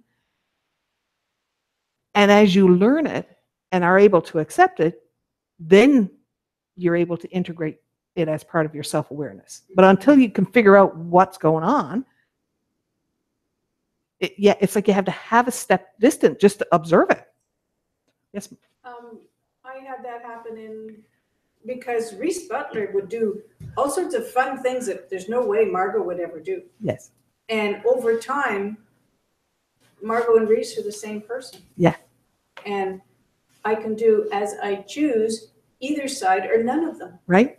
And so for a long time, the pen name was permission to do all sorts of And I would things. introduce myself as the pen name even here. Yep. Because you had to give yourself a place to explore, a place to And it was discover. safe to- And having that contrast can be really, really useful. I was talking to a trainee one time, and she said that my male persona, violently allergic to strawberries. My female persona loves strawberries, eats them, no reaction. Amazing. That's pretty amazing, right? And that's like, think how distinct the body chemistry has to be, right? Big shift, big shift. And we often feel that kind of huge gap with our limbic system. Because you can recognize the reaction and go, really? You know? And you watch yourself go into reactions, or you watch yourself do pattern behaviors and just like, really? Really, I'm doing that? And it can be so frustrating. Part of loving yourself is recognizing there's a valid reason you're doing that. And that's really basic, and we have to keep going back to it. It's not just some primitive thing. It's valid. The fear is real. The threat is real. And learning how to be strategic is what allows you to have choice instead of just knee-jerk. I think it's mind-boggling because the more you do it, the more layers you see, the more you see how complex our reactions are. It's just crazy, right? So we're coming up on 9, but we didn't start till 20 after. So I just saying, if you have to go, that's okay, because there's a recording. But I'm going to go till 20 after because, you know, we had a technical difficulty. I want to do love lines because I want to see how we're doing that with the cell breathing. So usually what we do is we make a ball of light, we call someone in, we find the lines, and then we find the love line and go from there. Since we're doing cell breathing, what you're actually looking at is, instead of bringing them into a ball of light, you're doing the cell breathing. What you want to use that flush of energy to find the lines for you. So the fun part of this is, if you call them into a ball of light and you say, okay, let's find the lines, you're going to find the ones you're willing to find. What you can do is you can allow the cell breathing to find the ones that you really don't want to find. Okay? Now, obviously, if you really, really don't want to find it, you won't. However, because this is a different way to aim, often you can find things with a different way to aim that, you know, it's like going sideways. You'll find things differently. So,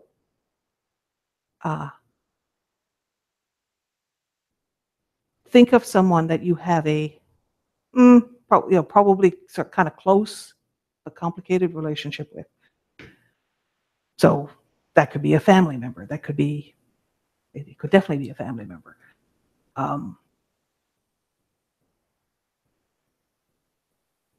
And let your cell breathing flow, and you're thinking flush, and then allow yourself to detect. And you could see something, you could feel like a connection in your body, you could feel a cold spot, you could feel an ache or a pain, you could hear a note.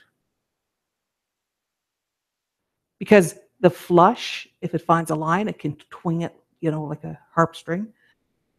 So just allow yourself to notice as you flush what the lines are that you're finding. Just notice that they're there first.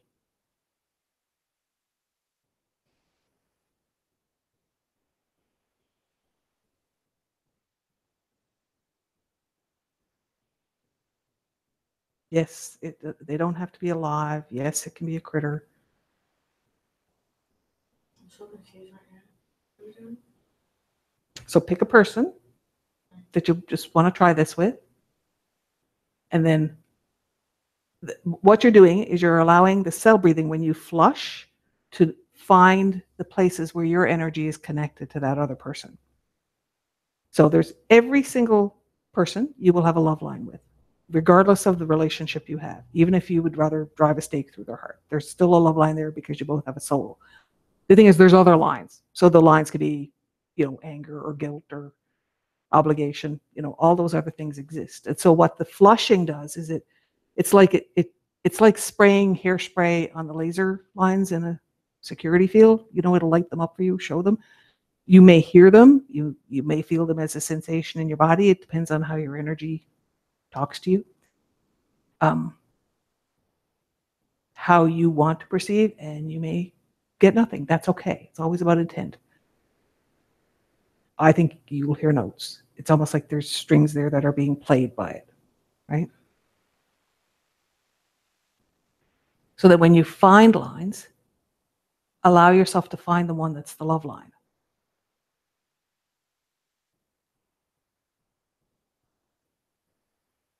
And that's the one that exists because you have a soul.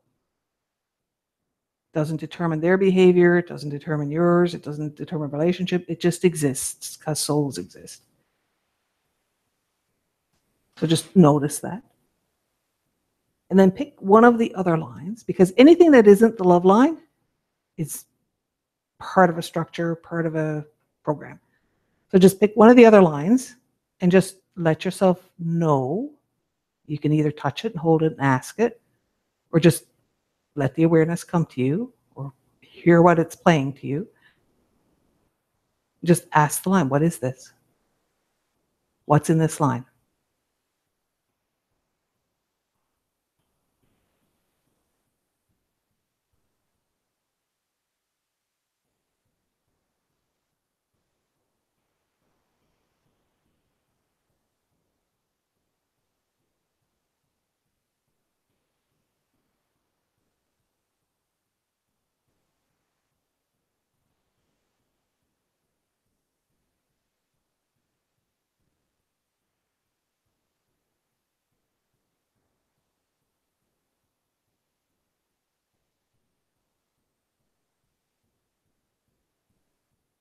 And if you want to, you can use the line technique, which is, okay, now that you know what's in the line, what are you holding for me?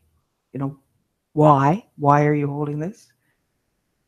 And just keep asking why until you get to the answer that tells you how to release the line. Again? You keep asking why until the answer gives you what you need to release the line. Why the line is there, what it's holding for you. So say it's anger, say this line is anger. Then, okay, what are you holding for me? Anger is a defense. Okay.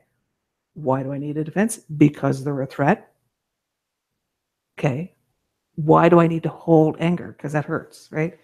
Why do I need to hold anger to defend myself? Basically, why can't you just decide to defend yourself? Why do you have to be angry to do it? And it's that. There's the decision.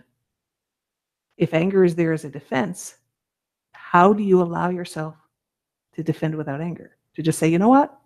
It's appropriate for me to defend myself. I don't need to be angry. You see what I mean? So you're always following down the line until you get to the place where you can see how to release that line.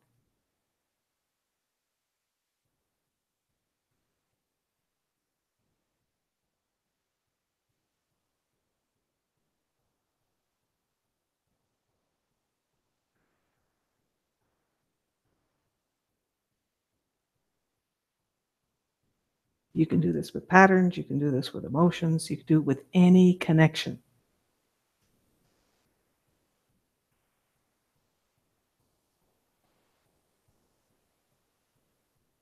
It would also be really useful to do this with every role that you have.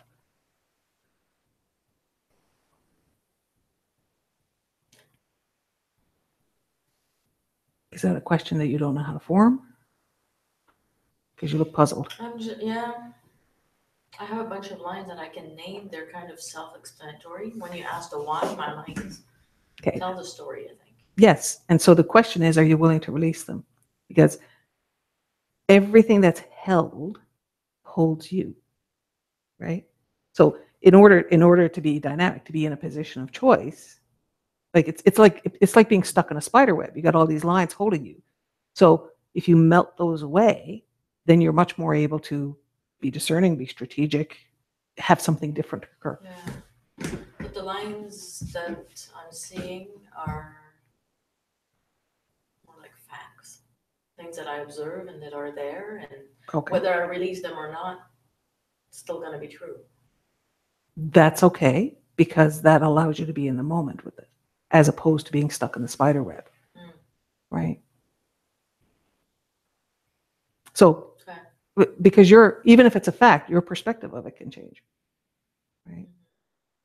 Or your interaction with it can change. So the more you release, the more you allow yourself a new position of choice, right? Say, well, what do I want to do about this today? Right? Okay. Always about being in that position of choice.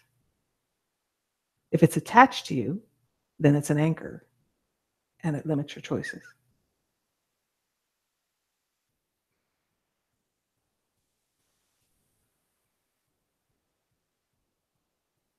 And remember, lots of times, what's going on with these lines is different than what you're thinking. Because it could be this, you could find a line that's hooked up to some part of you that's 3 years old, that's so different than what's going on in your head right now. It's still important to release it, because that makes more space for something different.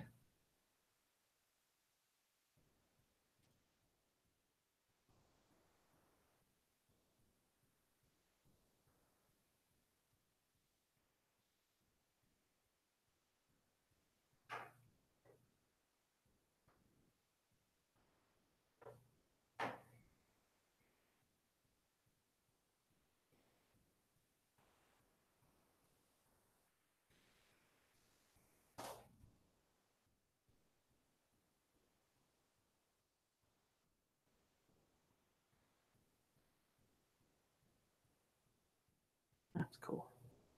Okay, so finish up whatever line you're with. We'll play a little bit with other things. You know how to go back to this.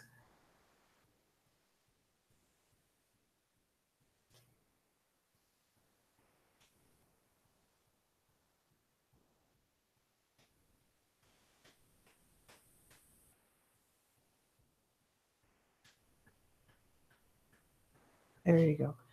So now let's play with, when you're doing your cell breathing, also flow out love.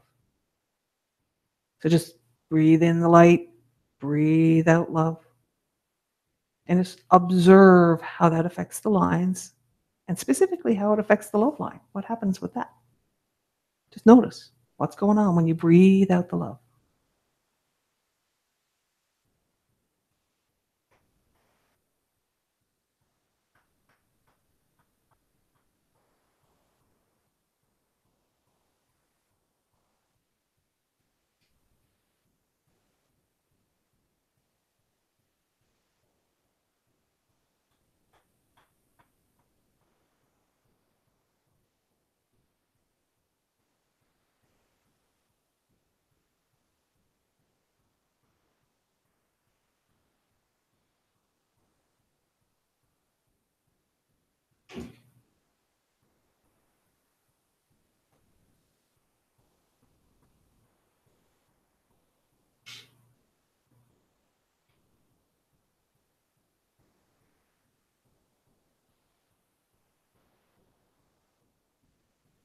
And notice that the love line always has love flowing into you, regardless of who that is on the other end or what's going on with them. It exists because of the soul. So what if you breathe in the love from the love line into your cells and then breathe out love? What happens with that? So you got love coming in from that love line. Breathe that into the cells. Breathe out the love. Breathe in the love. Breathe out the love.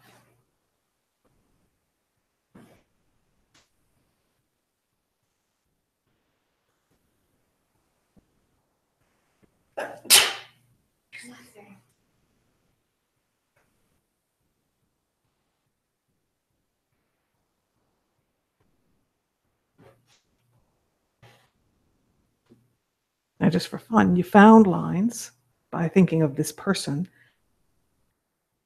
Identify a role you have with this person, and then allow the flow to find lines that are specific to that role with this person. So they're anchored a different way. So you aim different, you get different stuff. Yep. So whoever you chose to test this with, think of a role that you have with that person. And so when first we said, okay, let the flow of light show us the lines with that person. Now let the flow of light show you the lines that are about the role with this person.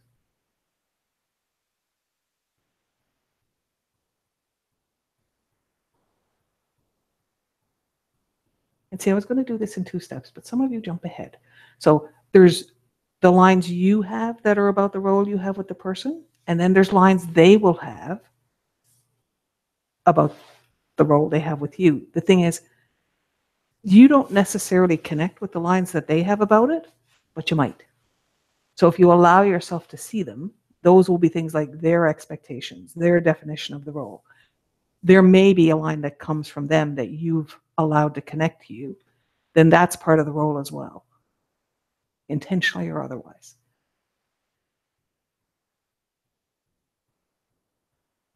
So allow all that flow of light, all of that love. So breathing in the love from the love line, breathe out the love.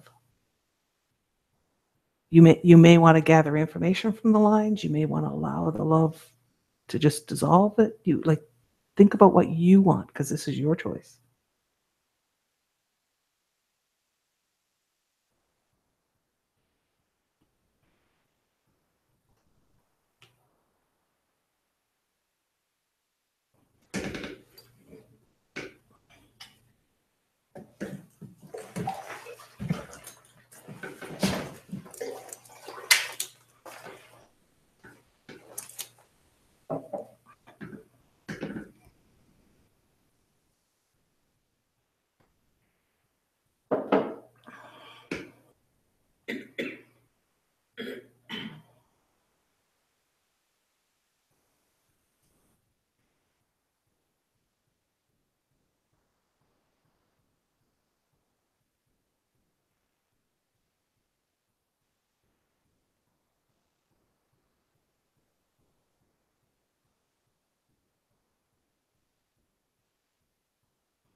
And it may be that you might find a line that's connected to, for instance, on your end, your 3-year-old or something, some part of you. Then you can breathe the love to them as well, very deliberately, because you can connect with that line and it'll tell you the story. And so if it's, this is held here because of some wound when I was a teenager or whatever the story is you find, then you can follow that line in and breathe the love to that part of you.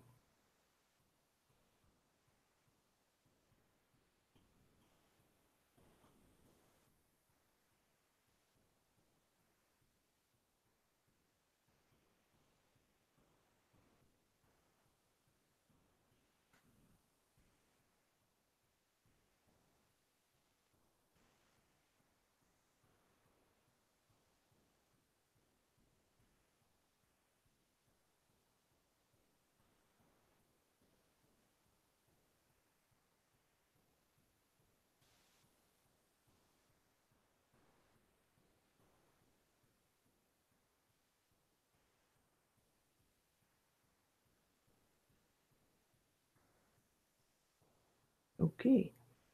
So now, just for fun, you have all these people. We have people who are all the people in the group, whether they're present at the moment or not, because a lot of people are in other time zones and stuff.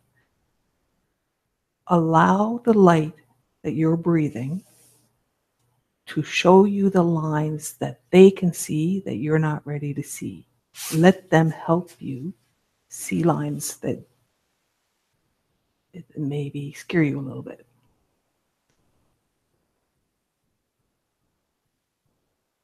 Because everybody's in different places with different stuff. So like all this energy is present for you. You got all this love floating. Allow them to help you, because perhaps they can see a line that is hidden from you at the moment, and their energy now allows you to see that line and allows you to gather information from it, perhaps even to release it. It may be this is just a moment to discover it, because if it was hiding from you, there's a reason. So rather than, jump all over that reason, maybe allow yourself to discover, why was I hiding from this line? What is it I didn't want to know?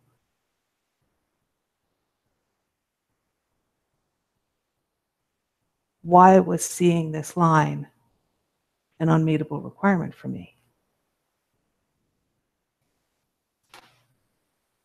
And I'm using visual words. It doesn't mean they have to be visual.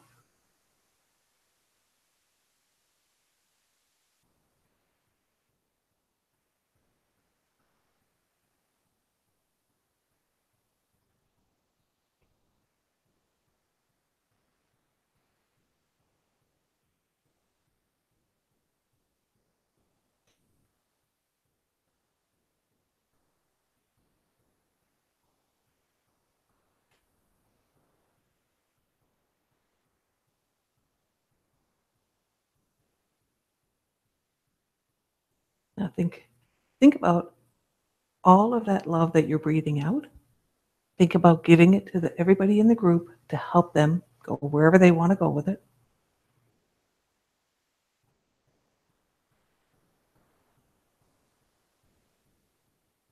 Without requirements, just be the love.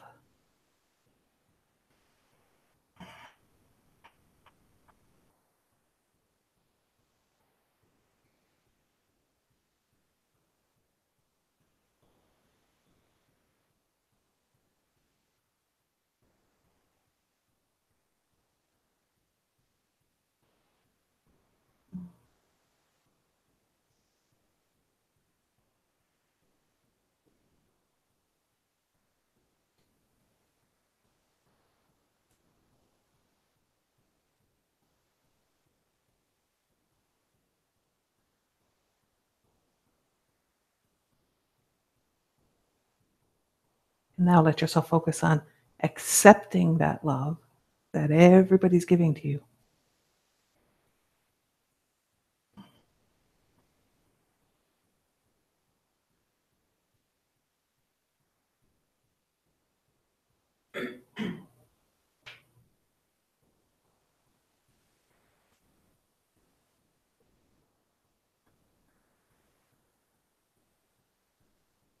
And think about allowing all of that love that all these people are giving to you, allowing it to go inside to all those child cells inside you.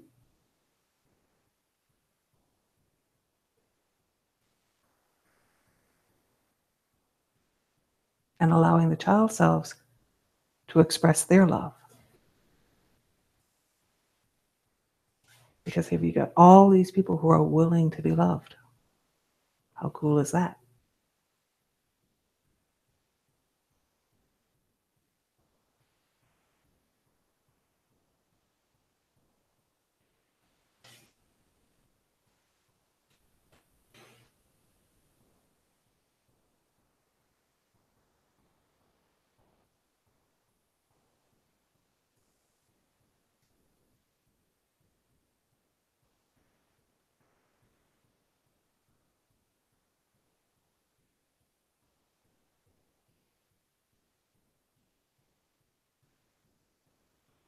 Okay, so let's unravel a little bit. So let's release the person that you were using as practice to aim with. Release them so that all those lines release from your awareness.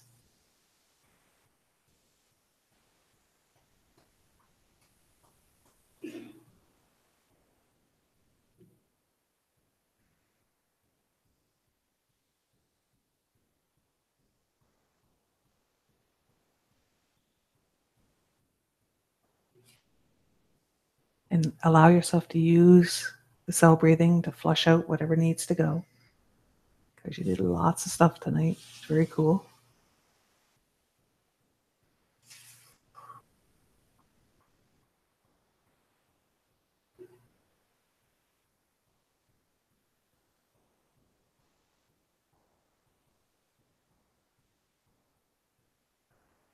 And just check and see if you feel like you can breathe the love into the cell and breathe out love.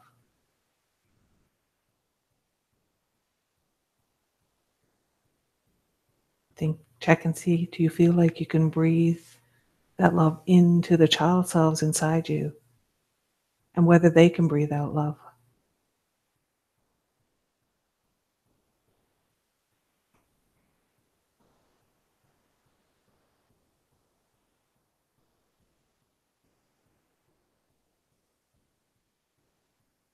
And then you can leave love with the child selves.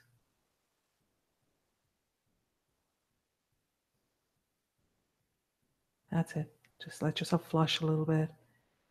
And then release the cell breathing and come back to the room.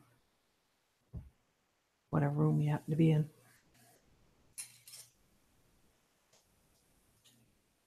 Oh, that's good. Yeah. Yeah, Yeah. pretty cool. That did feel good. I understand why I had no idea coming in what we were doing tonight, because I had to ride wherever it was going, right? That was funny how he sneezed when he started accepting love. Yeah. I'm like, oh, that's telling. Right. Holy shit. Yeah. That took an effort. Right? I also said, I have to be okay with the people who don't. Yeah. Mhm. That was hard too. Yeah. Yeah. Another tough one for me. It is. Right. And it's teaching the child self that their incapacity isn't diminishing your love. Right. And that's why it's actually healing to go into the child and let them love you, because they need to have their love accepted, you know? Right. We did that last month and it was tough. Right. Yeah. Powerful. It's amazing. I love that. So this is our last in-person one. So for the folks at home, there's no difference. And we managed to have massive technical difficulties. And it's funny, Judy and I spent a whole bunch of hours working, so she knew all the pieces to put it together in case I was down in Florida somewhere and basically everything went to hell and I needed her to patch it all together so I could just show up. The one thing I didn't show her was how to embed it in the website. I said, you don't need to know that. That's what I said. You don't need to know that. So tonight, I had to go embed it in the website. So guess what? We'll be learning. Gee. No, you don't need to know that one. That's funny. Yeah. It is. It's just funny. Okay. Well, better that it happened now than when you're in Florida. It's a lot easier this way. It's a lot easier this way. It's pretty funny. Someone was looking at. Yes. Yeah. Make sure you find out what you need. Right? I always feel like looking out for. Thank you, everybody, for spending all these nice Years. years Yeah. Yeah. and sharing and helping me. And Likewise. Well, it's going to take practice to get used to the sharing in the online environment. It's, you know, as I say, e-hugs just aren't the same. they are not the same. They are not the same, Go visit the cat. right? It's not the same. However, there is a connection that happens. This is a different one. It's a different one. Congratulations, your transition. Yes. Thank you. Yeah, that's awesome. It is. It is. It is. It's a big step. So, good night to everybody online. Good night. I will see most of you online next month. Good night. Good night. Yeah, we have to have one hug. Yep. Mackie brought